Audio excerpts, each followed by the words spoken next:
Hello and welcome. Welcome, welcome. This is Gabrielle Celeste. Welcome to another episode of the Spiritual Sisters podcast. And guess what, guys? We have a returning friend and guest on the show. Welcome, Anna from Anna Rising. How are you doing, my dear? Thank you. I'm doing so good. And I'm so happy to be back because last time I was on here, you guys kind of changed my life. Aw, really? Yeah, you guys just fully booked me, like made me have a wait list. Do you remember how insane that was? After an episode with you that like I had a wait list of like 3 weeks or something. But yeah, you guys totally shifted a trajectory for me. And I think that if it wasn't for that episode, I would have already quit doing this.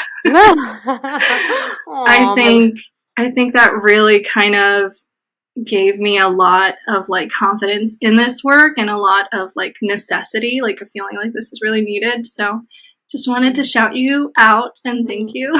Oh, okay. I'm taking and thank your listeners because they're so amazing. I still talk to like 90% of the people that reached out to me from that period because they're my OGs and they're the best. Your listeners are the best. Okay, well, shout out to the spiritual Barbies and Kens, okay? And I just want to take a moment to receive that and to just say thank you and to also reflect back to you the growth that you've had in the last year, just to year and a half to like observe that, like just so cool. And also just to admire the work that you're doing, what you're putting out into the world. And I'm so excited to get into that because I feel like this next era, this next chapter, your next offering has been in the making for some time. And you predicted it. You predicted it almost to the month. And it's not necessarily like, it's not on you that I have been kind of dragging my feet. It's definitely been my energy, but you were telling me that I was going to come out with a new product in June, I think last year, with a year ahead reading for you. That's so cool. Oh my gosh. Yeah, energy. Only a few weeks off. Does this work ever get old? I'm just like, oh, it's like the mysteries of the universe, like, and it's endless. The rabbit hole truly is so endless. Like once you really get into it and you're just like, what do you know to be true and what not? But like, I think that's so cool because it's just an affirmation for you from your higher self, really, that you're on the timeline of like your greatest and highest good. Yeah, I don't think I'll ever get tired of that. Yeah. Like I still get surprised when things check out with clients. I don't think I'm ever gonna be like, yeah, I know it. Like that's totally yeah. Used to it. So I think people can kind of get a taste of what we're going to talk about. So Anna's releasing her first course, which I'm so like selfishly curious about it. And I just want to know more and all the things and what we're getting into. But before we jump ahead, I think it's been some time. I still want to ask you the same questions that we ask our guests, as well as getting into just a brief overview of the system that you use. And then we'll go into what people can expect out of your upcoming course and the time together. How does that sound? That sounds perfect. Love it. Okay, my dear. So what are your big three in astrology, just to remind our listeners? I am a Gemini sun, Virgo moon, and Virgo rising. So a lot of Virgo up in here. That's part of the reason I drag my feet with everything. Everything. Yeah. I am so perfectionistic when it comes to what I put out, and it's the most annoying thing because my Gemini wants to be like go go go and like put things out, and then the Virgo is always pumping the brakes. And yeah, not a fan.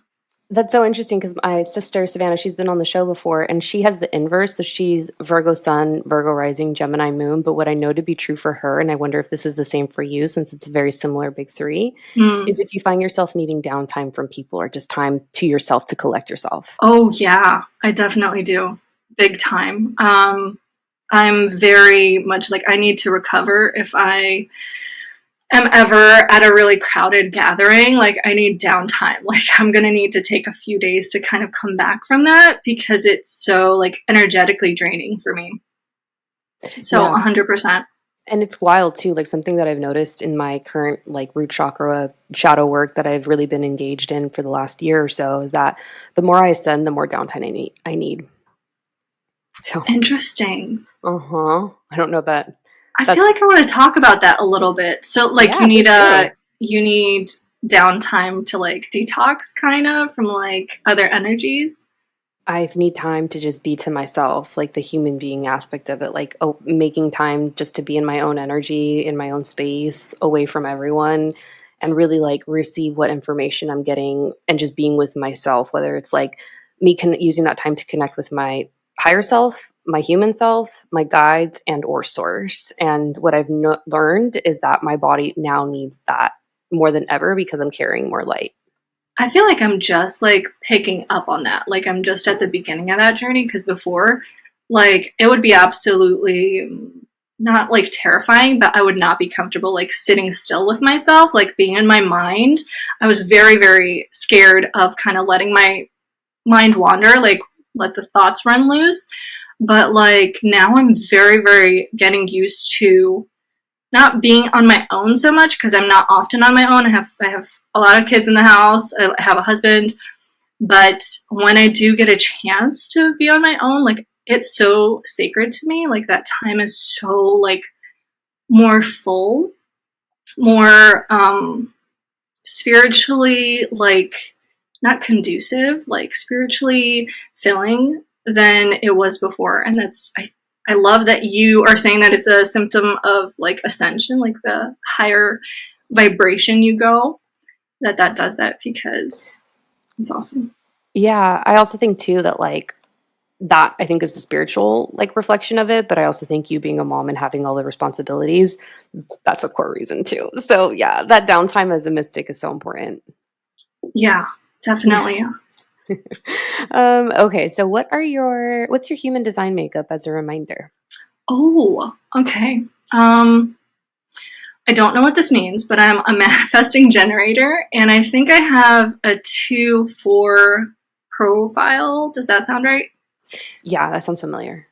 And I think something about, I think I lead with my sacral. Okay, full body, yes. Today is like the energy I'm just in is like I'm interviewing because we like to stack our interviews and just kind of bust out the filming all at one time just so we can bulk that content either for like the podcast or YouTube and whatnot. But today is my day that I'm interviewing manifesting generators, and I love Ooh, it. Yeah, because there's um there's a curiosity about them because they have such an interest in doing multiple things all at once and they have multiple projects going, and I really like to observe what piques their interest. So yeah. that's interesting. I've Yeah. I, I've found it to be hard to be a manifesting generator because the manifesting part of it, it's like I don't know. I need a certain thing. Like I need something to envision to manifest, but we don't work that way. We kind of go based off of what the feeling of it instead of the actual like thing that we want. So I've had to learn to not envision things to manifest, just not envision envision the feeling in order to manifest it. That's so much harder because the Yeah. majority of the what you would call it, the advice that you get from how to manifest, they're like, oh, just like see it in your mind's eye. It's like very, very more tactical than kind of mental. Mm. So Yeah. I'm a little jealous of generators. No, not generators. Generators? Which one is the one that like they can manifest exactly what they envision? Ooh, I know that when it comes to manifestation, it's either non-specific or specific. So I think it depends on the type that you have. Okay, maybe that's what I'm thinking of. Yeah. Yeah. Maybe. Okay. Yeah. Manifesting, man, the more you become, this is actually something I've had a conversation with my shaman about, is that the more conscious you become, the more you evolve, the more you ascend, the more challenging it is to manifest because you're more aware. Whereas like for me personally, it was much easier for me to manifest when I was unconscious because it was just a feeling because I'm non-specific. Wow. Why is that? I don't know if there's a specific reason as to why there is. It seems to be something that's come up for me the more I've done the work. Okay, I'm not looking forward to that. I feel like it's already hard enough for me as it is. I think, oh, you know what? Maybe it's like the limiting beliefs, the subconscious blocks. Like you become more aware of your subconscious because you're integrating your shadow. That feels like a Hmm, download. I'm gonna have to sit with that. Yeah, for sure. Okay, so what are you listening to? Either podcasts, media, books? What are you consuming right now? And do you have any recommendations for our audience? Oh man. I feel like I said this is the same exact thing last time I was on here, but I was just listening to Nikki Novo's podcast episode. I believe it was about business. And why it wants to be born through you. It was super empowering. So we were just talking about how Nikki Nova makes it look so easy, making courses look so easy. Like it just flowed through her, and we were talking about how difficult it is. Not just like energetically, not even to just get going. And let me tell you how much of a struggle bus I was on getting into it, like getting into a place where I'm like, I'm going to launch a course. Like Spirit was really on my ass about doing this. That's a story in and of itself. Oh, I would love to get into that story. Yes, but okay. Reading wise, I was just reading a book that I don't remember the name, but it's about past lives. And I don't remember the author because I don't know. But it was a book that I started like a year ago, and I finally was able to have enough time to pick it up and finish the last few chapters of it. But I absolutely love this book, and I'm going to find out the name of it so that if you need to link it, you can. But this person spoke a lot about a man that did a lot of studies on reincarnation, like case studies where he studied like 7,000 people and their past life experiences, like their past life remembering when he hypnotized them. And it is just such an insanely powerful read. I especially love the fact that he mentions that there are soul fractals, that people can, when ascended masters get into a high enough kind of like ascension, they can choose to break off pieces of their soul and reincarnate into multiple people at once. So it's kind of in an effort to like not create so much new souls, because there's such a huge like birth rate going. There's so many souls incarnating. So they split into, like ascended masters split into various souls so they can experience, like get all of that energy, download all of that information via these soul fractals. And it was actually, I wanted to shout out to Kelly, because she was a part of Nikki Novo's soul reading method. I think she was in our class, but I did a session with her and I found out that she has a soul fractal of Mary Magdalene. And that was absolutely wild. So I feel like I needed to mention that for some reason. That was a long-winded way of talking about this book, but I think there's so much information on reincarnation. If you guys are interested in it at all, I will get that information and let you link the book. Angel Kelly? No, Kelly Harrison. Oh, okay, yeah. Curiosity Killed the Case podcast, our buddy. Yeah. You remember her? Yeah. I don't know that she's done any of the programs, but I know that she practices tarot, and now I'm like, I gotta send her a message. Shout out to Kelly if you're listening to this, because this is really interesting. I did not know that. Wait, was she? Okay, I could have sworn she was in SRM with us for some reason. Oh, we'll circle back. But maybe, okay. Yeah, all good. But yeah, I'd be really curious what the name of that, the name of the book is when that pops back into awareness. Okay, next question. If you had the chance to attend a concert for any artist living or past, who would it be and why? Queen. I'd want to see. Last time? I don't think it was. Was it? I don't know. I think I mentioned something about My Chemical Romance. Because I was really into the Black Parade at that time. Why do I remember that? But not a book I read like a week ago. My memory is very selective. But yeah, Queen. I would love to hear Freddie Mercury's voice live. Can you imagine? And his like energy, his aura, like be in the presence of that. That'd be freaking wild. Him, Prince, I want to say Taylor Swift, They all have a very specific activated star in their birth chart that Mm. the pattern is that they're all, creative musicians. So that's really quite interesting. It's really interesting to analyze the charts of celebrities and artists that are in the public eye, which I know that you do quite often. And it's fascinating to see the patterns. I think pattern recognition is something that we both really enjoy. I don't know why I haven't dug into Freddie Mercury's really hard. I don't know. I don't know why. I feel like that would be a really good soul contract to do, like a whole episode on that, but I haven't deep dived into it. Yeah, there's your next podcast episode topic. There we go. Yep. Okay. And then final question. If you had the opportunity to work with any client within the realm of your practice, the soul ecosystem, who would it be and why? Taylor Swift. Really? I think okay. I may have said that last time, but 100% Taylor Swift. And I'm going to tell you why, because I really think she's all about this. Hold on one second. Sorry. I really think she's all about astrology and the woo-woo stuff. I have a feeling. Was it you that said that she launches her albums according to astrology? She certainly has. So I think she would be really on board with this, and I would absolutely love to look into her past lives and kind of dig through her brain, because there's just like such strong magnetism and charisma there. So I would absolutely love that. And her most recent album, the Tortured Poets Department, there are some songs in there that I'm like, I think she's talking about the Akashic Records.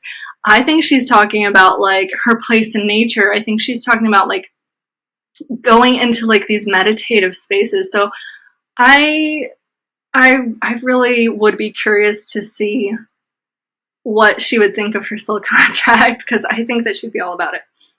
It's interesting because if you go back to like when she was 16, 17, she talks about how she received the astrology book. So it's like the book that lists off all of the birthdays in your calendar year and speaks to specific characteristics of those born under said date.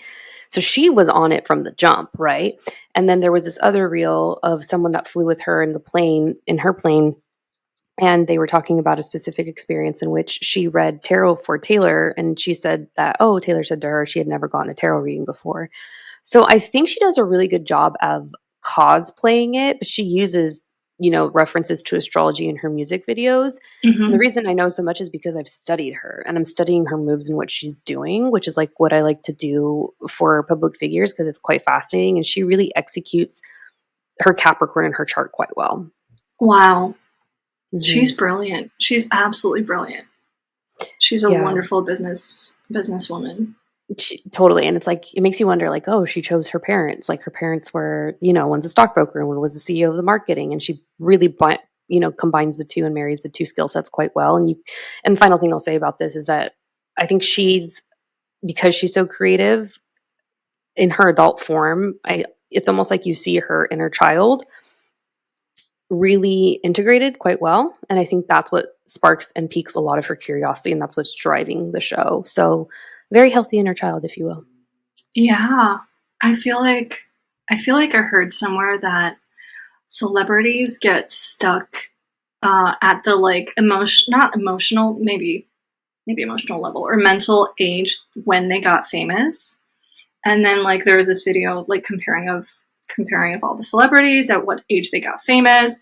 And like they were saying that, like she got famous around 16, 17. I definitely think she's brilliant, emotionally mature. But why was I bringing this up? I don't know. Maybe dating experiences, 16, since you got dating experience. I feel like people aren't meant to be as famous as she is. I feel like that is such a shock to the nervous system. I think she's handling it incredibly. If you guys listen to any interviews that she's done over the last couple of years, I think she's incredibly like emotionally aware of everything that's going on in the world, and she doesn't shy away from using her platform to speak on things, which I love because a lot of celebrities don't do that. Yeah, for sure. And it's out of fear of like their success, the retaliation towards their success. And it's so funny. I've mentioned and cancel culture. Cancer. Yep. That's so funny. This who I just interviewed, and I'm going to say it again, and I've said it once before in the podcast, but she's like, "Oh, something about me getting canceled," and I was like, "Listen, we're human beings. We're not subscriptions. You can't cancel us, okay?" So, I think that's something to be, you know, mindful of that. And it's also too celebrity culture, Hollywood. I think it's just taking a shit. Like it can't keep up, especially because it's Neptunian ruled, and Neptune just left Pisces and it's moving. It's in Aries, so there's a lot of exposure, downfall. Can't keep up with the trajectory, and truly, like now, if you think about it, anyone could be famous with social media. Yeah. So it's such an what a time to be alive. I have enough to say. I could say so much about that, but anyways. I want to progress and talk about your system and all the things that you have coming up and the course, the experience, what your participants and clients can expect once they enroll and they complete the course and all the things. And I'd just like to start with like maybe just where you've been in the last year, where this idea came forth, and maybe just introduce like your system as a refresher, because I think that's really important to capitalize on. Sure. So I work with a modality known as the Soul Matrix or the Destiny Matrix. It's worded differently for some reason, like wherever you look at it, but you'll recognize it by the charts. But it's a Russian system, and it's a combination of Jewish mysticism, tarology, astrology, and numerology, but heavy focus on the numerology. And I have been working my way through it for the past it's been a year and a half since we've gotten on here. Probably, yeah. And I mentioned that a lot of the Russian systems, like the cultural, I want to say cultural like rules that they have, didn't really, they don't vibe with this side of the world. I feel like as a country, we're a little bit ahead spiritually. I feel like they're still going through a lot of really tough karmic lessons, more so than we are. So I feel like we're a little bit more advanced, especially in regards to gender roles, which is something that like I kicked right out of my system as soon as I possibly could, because one of the things that stood out to me the most that I was like, you guys can't be saying this in 2025. They were saying that everybody is meant to have a family by the age of 40 and start popping out babies and start having kids. And I'm like, you guys are literally about everybody finding their own purpose, their own path, their own destiny. And you're saying, oh, but you're supposed to be in a relationship and supposed to have children. So that's one of the things that was like just not vibing. But as a system, the intuitives that wrote it are insanely talented and powerful. And I noticed as I was working through it that I got a very similar feeling with each soul contract I did. I would say by like the 20th soul contract, I'm like, why do I get like so excited when I tune into these soul contracts, and like I get like very jittery, very like I can't wait to tell this person like what's in their soul contract. And it was for every person. So at first I thought it was just, oh, you're excited to tell them like they have all these spiritual gifts, they have all these blessings and abundance that's going to be coming in. But then I'm like, I think I'm accessing a place because, and I think I explained it on my podcast episode one time, because it feels like, I don't know, it felt like I was accessing a place. And the best way that I could explain what this place is like is if you've ever seen the Disney movie Soul. I think it is so interesting. It is such a good watch and a little bit ahead of its time because it talks about your purpose. It talks about what you're meant to do as a soul. It talks about the afterlife, right? Insanely powerful. And in this movie, once this guy passes, he goes to the afterlife where they kind of like reevaluate everything, no, they don't reevaluate. He goes to the afterlife and he doesn't want to go towards the light. So he plops down into this place where there's all of these like little baby souls, like kid souls, and they're so like full of life, so excited to incarnate. And I'm like giving you guys a synopsis of the movie, but they're so excited to incarnate, and that's how this felt. It felt like this was the place that I was accessing, where all of these souls are coming to kind of take a look at their incarnation, form a plan as to what they want to do in the next incarnation, that kind of stuff. So I was like, I feel like I need to work with that. And you told me very early on that I am going to be making a course, like you predicted it really fast. I think when I just started, you're like, you can make a course out of this. And I sat with that for a long time, and I'm like, I don't think that I'm supposed to teach soul contracts. I don't think I'm supposed to teach people how to do their soul contracts yet. I feel like I might do that in the future, but for some reason the timing just feels really off right now. And my guess is that energetically we're very much in a kind of free-for-all where I don't want to say it could go really good or it could go really bad, but until we kind of settle a little bit, and you can tell me if astrologically this is the case, until the energy settles a little bit, which I don't think it's gonna, then it's not gonna be as powerful as when things kind of settle down and we have a more anchored consciousness than we do now. Okay. Um, yeah, I mean, from an astrological perspective, since you brought that up, the changing of the guards really just transpired. So it's very fresh energy, very fresh momentum. And it's totally new to our human consciousness. I think on a soul level, everyone that's here right now signed up for the show and for what's about to transpire. So Jupiter went to Cancer. Saturn's right now in Aries, giving a peekaboo for what 2026 and beyond will be. Uranus just went into to Gemini. Neptune is in Aries. Pluto's in Aquarius as of late last year at time of recording. So these are once in a lifetime transits that we're never going to see again because humans don't live that long. So I think it's really interesting to be just like watching it and like knowing what's happening on an energetic level, but also just like watching I guess a lot of humanity just kind of lose their shit. But you said something that I wanted to touch on just to clear so that the audience has an idea of what you're offering. In the course, would you say that it's an opportunity to learn about how soul matrices work so as to how they can tap into their intuition? Oh, yes. This course is definitely going to touch on soul contracts. Soul contracts, sorry. I'm going to geek out a little bit about soul Yeah, contracts please and do. in the course, sorry, and and kind of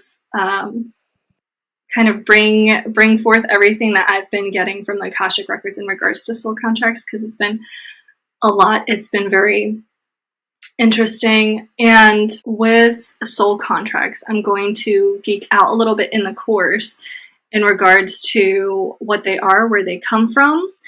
And it was actually something Nicole said that inspired me to start looking into whether they can be altered, because I was like, I mean, it's the same kind of feeling that I had when I saw soul contracts for the first time, when I started doing soul contract work for the first time. I always felt like there has to be a way that you can see what you incarnated here to do, see your path, see what you're going to have to go through. And as soon as I heard the word soul contract, I'm like, I knew immediately that this was it and that I had to go all in. I got the course. I found out everything that I could find out about it. And then Nicole texted me on Instagram, and she asked me something like, can you change soul contracts, or can you rewire your programs or something like that? And I'm like, if she's asking, that means that that's a yes. And it kind of opened a Pandora's box for me of things that can be done with soul contracts, because soul contracts feel so definitive.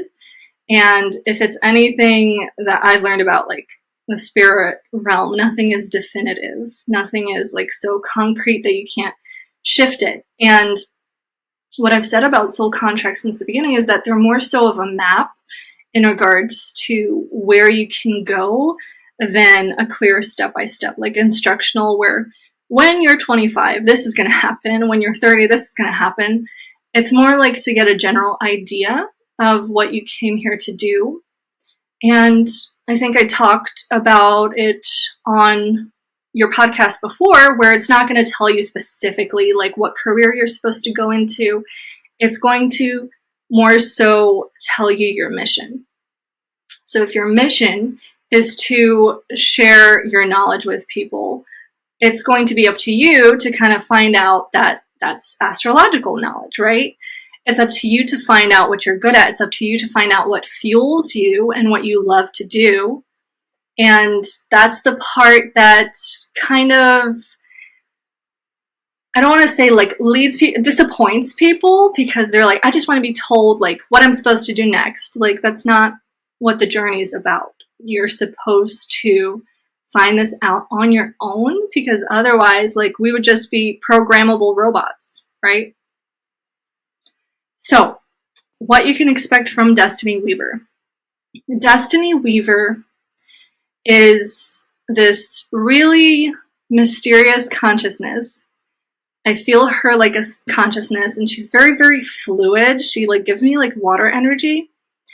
And she is here to give you a huge like can of whoop ass of self-empowerment is what I'm getting. She is all about kind of taking your fate back into your hands. And as soon as I felt that when she was coming through for me, I'm like, okay, that makes so much sense why I'm the person that has to bring this about. And I did not like that I had to bring it about. I fought it for a very long time because I'm like, I don't want to do this. There was so much like, there still is a lot of imposter syndrome and a lot of, I don't think that I'm the right person to do this. But it's like, if you don't bring it forth, somebody else is going to, you know, this mission is just going to be passed on to the next volunteer, right? So it made sense why this self-empowerment was necessary for me to talk about, because I went from a place of being very, very disempowered. Like, I went from a place of being trad wife, MAGA, did everything my husband said, to like doing things I never in a million years thought that I would be able to do. I wasn't allowed to do tarot. I was told that that was going to bring demons into the house. I wasn't allowed to read books on claircognizance and clairaudience. Like, I specifically bought those books for myself, and then I was told that they were satanic and I wasn't allowed to have them in the house. So there was like this moment for me, I think it was 2021. I remember the day because it was New Year's. I started reading this book by Matthew McConaughey, and I was like, holy crap, he has so much control over his life. He can do whatever he wants. He can say whatever he wants, go wherever he wants. And I realized how little say I had in anything I did. And that felt so bad. It felt really, really horrible. And that year was just such a drastic shift for me. Like, I think that was either the beginning of my Saturn return or something, but my Saturn return sparked it. I completely uprooted my life and went to a place where I'm doing things that I would not be allowed to do. I have my own podcast. I have decks on decks on decks of tarot cards. I collect them. I only use like 2 or 3 decks, but the other ones, like, I just like, 'cause they're pretty. And now, like, I'm going to be leading a course on self-empowerment, and it's the wildest shift. And I kind of had to like close my eyes and bulldoze my way through it. I had to, like, I was just talking about this on my episode that I just launched today, how I had to gaslight myself into doing all the things that I was terrified of doing. And the first step, I talk about this often, the first step that I took was to start going to the gym, because I was absolutely terrified of like working out in front of people, of other people seeing me work out, because instantly Virgo mode is like, oh, other people are going to be judging you. You're not going to be doing it right. They're going to be coming up to you and saying that you're not doing it right. So I had to trick myself into going to the gym, started going to the gym. And when I started to do that, that was like the kick in my ass I needed to get my shit together, like to get my life in order, because that empowered me so much. Just taking that one step, I started believing in myself again. I started like not buying into all of the lies and the stories that were being told to me about how I'm lazy, about how I can't do anything, blah, blah, blah. And I started believing in myself again, and it led to me believing in myself enough to believe that I deserved better. I left a 10-year marriage. I moved states. I found the love of my life. And it has been the most craziest journey. Like, I feel like I've lived 10 lifetimes in the last, 4 years? 4, yeah. It has been absolutely nuts. So that is my little spiel about how I had to learn to empower myself. I didn't have anybody to kind of guide me through it. And that was such a difficult, like, readjustment kind of period. So this is going to be a big can of that. I'm going to hold your hand. Like, I wish somebody would have been able to hold my hand through taking back control of your life, because you are a weaver. Like, this Destiny Weaver course is going to show you that you had your hands on the threads of your fate this entire time. And you keep thinking that somebody else was like weaving all of these stuff for you. No, like, you've been weaving it yourself. And it's almost been a kind of self-fulfilling prophecy. If you were weaving, like, I always get into bad relationships, like, all of the guys I'm with cheat on me, like, you weave that yourself, like, you make that your reality. So this is going to be a coming back to yourself and to your own inner power, understanding that you can make your future look like what you want it to on your own. You already have that power within you.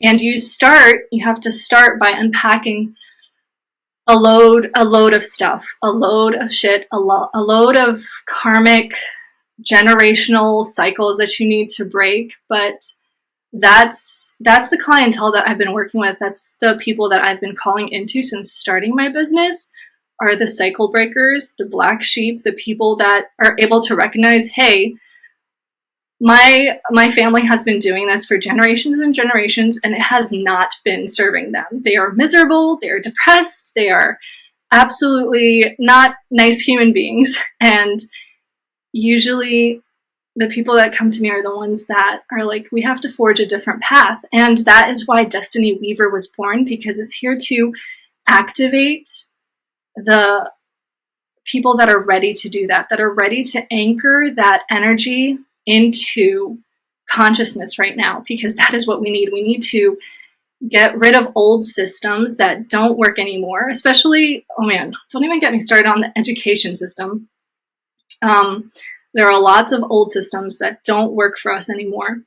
And we need to have more women, especially more women voices that have been silent for way, way too long. We need to have them start speaking up and start putting their own ideas out there. Because I feel like the reason why tradwives are trending so much right now is I feel like women just gave up. I feel like they just gave up. They're like, you know what? It's so much easier to not fight the patriarchy. It's so much easier to not try to break those glass ceilings and just sit at home and listen to your husbands. And no shame in women who feel that that is their calling. It just kind of enables a very, very dark side of that kind of lifestyle that I have been subject to. I'm very aware of it. So yes, it is my mission to empower women. And I want to say that unfortunately, because I feel like I feel like it's such a sensitive topic for myself, but that is precisely why I am the most qualified to talk about it, because I've been to the dark side of what that entails, what it entails when women don't have any power. Like, it's archaic. It feels like it's a different lifetime. It feels like it's like we're going back into the dark ages, right? Yeah. Sorry, that was like a long, long No, it's all good. spiel. I was zoning in. What did the Gen Z kids call it? They were locked in. Locked in. Yeah, all these terms. I just learned oh that food is gas. I'm like, okay, never did I feel like old, but I'm just like, wait, what? Like that just kind of went over my head. But all this to say, what I was thinking as you were speaking is it sounds like Destiny Weaver is an opportunity for your participants to lean into understanding their own charts specifically, not necessarily the system, so as to not only tap into their intuition, but also identify where that like transmutation, redirection, healing within the lineage, within themselves is going to take place, right? Yes, this is the next step of working on your soul contract, making your soul contract work for you, making it look the way that you want it to look, and kind of taking out the lessons that you have been either looping on repeat, healing them, letting them go, and putting in what you actually want to manifest, what you want your life to look like in the future, because we have the power to do that. It's not, it's soul contracts are not set in stone. And that's another thing that I've witnessed in my work with soul contracts. Like, people can choose to opt out of soul contracts mid incarnation. I'm like, okay, I didn't know that we could do that until I had a client that did that. They opted out mid incarnation, and Source didn't want to like waste a human body, right? Because human bodies, like, incarnating onto Earth is like winning the lottery, right? So they just put another soul in her place, and she's like, I feel like I'm a different person. And I looked into her energy. I'm like, oh my goodness, you freaking are. Like, you're a different soul. And that's how I found out that you can have a soul step in. I think they're called step ins, which is wild. But oh man, I feel like that was another tangent. And now I need to like go back, rewind. But I have a question about that before yeah. you tangent, because I've heard that through some, I don't even know if they're, I forget what the term is right now, wherein they're not like at legit. They like they kind of cosplay as like a healer or a teacher, but like there's really nothing behind it. It's like a house of cards of sorts. And there's this one teacher I'm thinking about, and he teaches Kabbalah. And I'm like, how much of it is smoke and mirrors? But that's where I first heard the concept of a soul step in, where I'm Mm-hmm. just like, the fuck? Like, what? Like, that's, opportunity to use your own discernment for sure. But I would love to talk about what you know of that. And I'm not negating it. I'm just like, that is a very fascinating concept to really think about. I think I've read about that actually in the book that I just brought up with you. Hmm. And then I forgot about it. And then I witnessed it. Like, I had a client that it happened for them. And it happens usually because of a really difficult trauma, like something that is very life altering. And it it makes the soul kind of need to go to like the soul hospital. It's like, this is too much, I can't deal with this. So that's what usually triggers it. And I didn't know how I felt about it either. I'm like, I don't know if that's a thing, I don't know if that's possible. But then I had somebody that kind of experienced that, and that was absolutely wild. So as far as that client went, I was like, okay, so like you're kind of getting a restart. Like, you're kind of getting an opportunity to kind of form your path the way that you need it to, the way this soul needs it to, because the other soul kind of checked out and needed to come back at a later time. Yeah, the whole idea of like, and I'm not sure if it's related or not, but I have like a really, so there's two things that are just like my guilty pleasures, if you will. I really enjoy watching YouTube videos of people who have had near-death experiences where, Oh like, my they go god. and they have to come back. Like, it's like the same thing. They go to the light and they're like, "It's not your time," and then they have to come back. So that's like my one thing. But then, so like, it prompted this whole thought about, near-death experiences, but also before I go to bed as of late, it's so bad. And I know it, and I can like feel my brain changing as I scroll on the tickety talk and I look at videos like spooky stories before I go to bed. It's the worst time to do it, but I'm Spooky like, scary story time? yes, with Ashley Inc. Love her, Yes. Oh my love god. her. I absolutely adore her. I I don't love listen her. to her stories at night though. But I Oh, absolutely adore that's her. when I'll so bad. Like I'll shut off all of the lights in my home and it's just me, and I'm just like listening to this in the dark. I'm like, why are you doing this to yourself? But anyways, the reason I bring this up, that's not related, but the whole concept of an NDE, it's like that is the opportunity for your soul to pass on. But if it's not your time, yeah, it's wild to me. Like, and they're a thing because my mediumship teacher, the reason she unlocked a lot of her mediumship capabilities because she had an NDE. Mm, Um, and they forced her to come back, and she's like, I was really angry for 12 years, but in that process of like ascension through that near death experience, she unlocked all of her like capabilities of living between the both realms. And I'm like, oof. So I think she stayed with wow. her soul though. Yeah. So before we close out, what will be the takeaways? When is this course being offered? Is it on demand, self paced? Give us a bit of the details and where people can find you.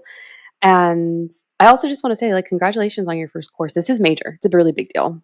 Yeah, it is. I didn't feel like it was going to be such a huge energy shift, but like I'm definitely feeling that I'm being forced to let go of a lot of baggage and a lot of like old stuff in order to kind of step up to the plate for this one. And Hmm. it's been a little bit intense, Hmm. but it is going to be offered August 9th.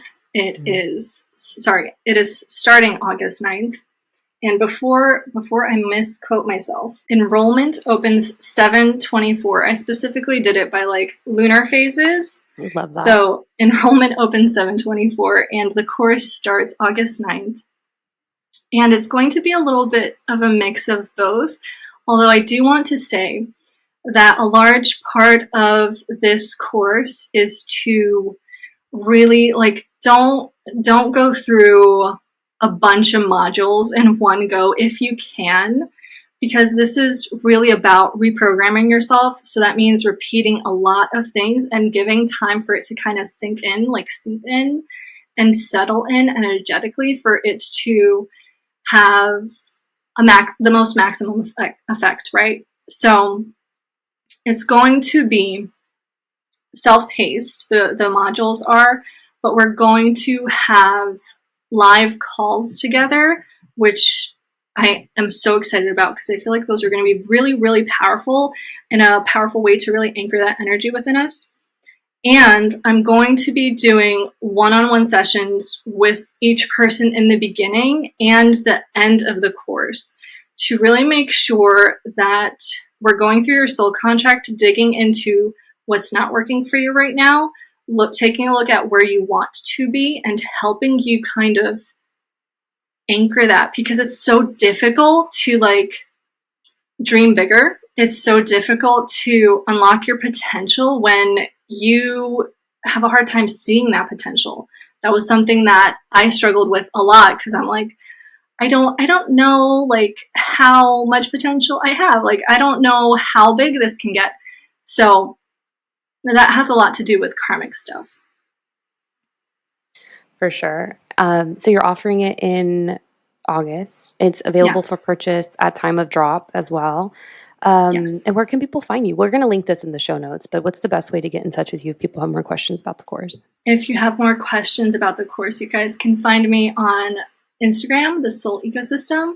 And if you have if you want to see like the about section, it's also going to be on Instagram, but you could also look at it at thesoulecosystem.com.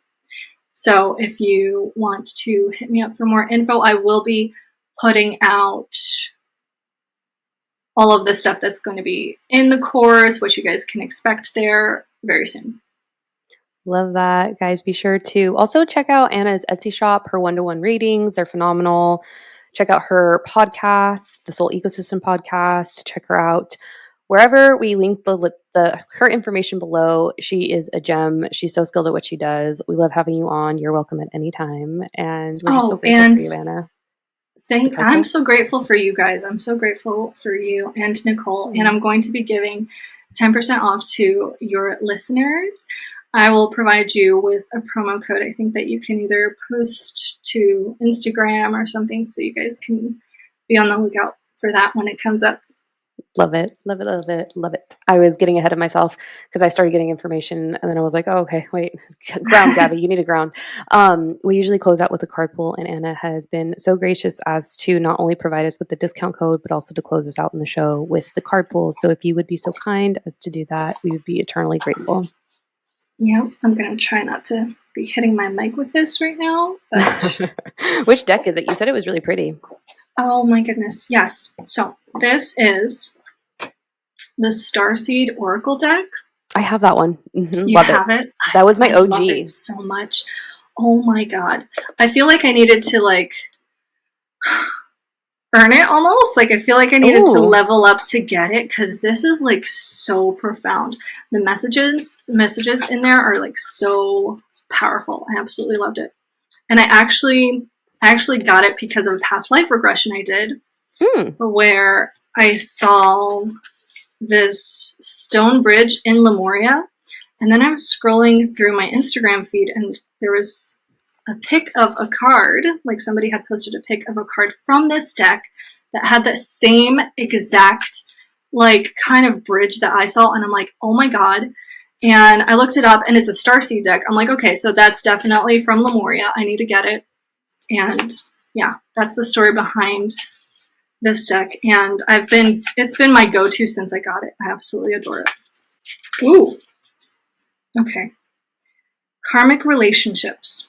Oh, that's fitting for the topic of the show. It is definitely fitting, because we're gonna be discussing a lot. I'm all about the karma. I'm all about karma, and I've been learning a lot about karma since working with soul contracts, like things that I didn't know that you could get karma from. One being not pursuing your mission, not sharing your gift with other people. If you're a really good artist, if you're a really good singer, you're going to be accruing karma for not being brave enough to share your gift with other people, because it's needed. Your art is needed. But yes, karmic relationships.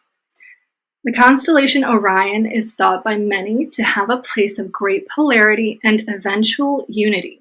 Some believe that many starseeds who are part of this cosmic history are incarnate on Earth now and are playing out karmic relationships from Orion times. Perhaps you're one of them. Polarity causes conflict and highlights separation. However, because of this, conflict can also result in unity and growth. Too many misunderstandings are caused when we don't open our heart and mind and see things from a different point of view. When we go into reactive second-guessing mode, instead of gathering the courage to open our heart, we should admit that we may have reacted because of our own woundings, and then find mutual ground. We're all innocent children looking to be seen, understood, and cherished. It's much harder to grow closer through conflict than it is to grow further apart. And yet, that's the invitation of conflict. It's easy to react and take things personally, but it's more challenging to see the innocence of all involved and find a way to grow closer through the conflict. It's through relationships that we grow the most.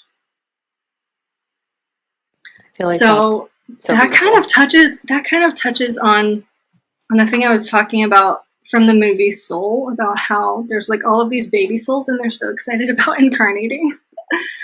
Because yeah, we're all like really childlike in the spirit realm. We're all very excited to get into like our incarnations and learn our lessons, but then we get here and it's so freaking dense. Yeah, I would agree with that. No, I think that was like the perfect message for sure. And what an opportunity to learn all about that in your new course. So friends, be sure to check it out. And thank you for coming on. So thank you so much for having me. Yeah. And it's always a wonderful time. For sure. Until the next time, friends, Bye. Bye.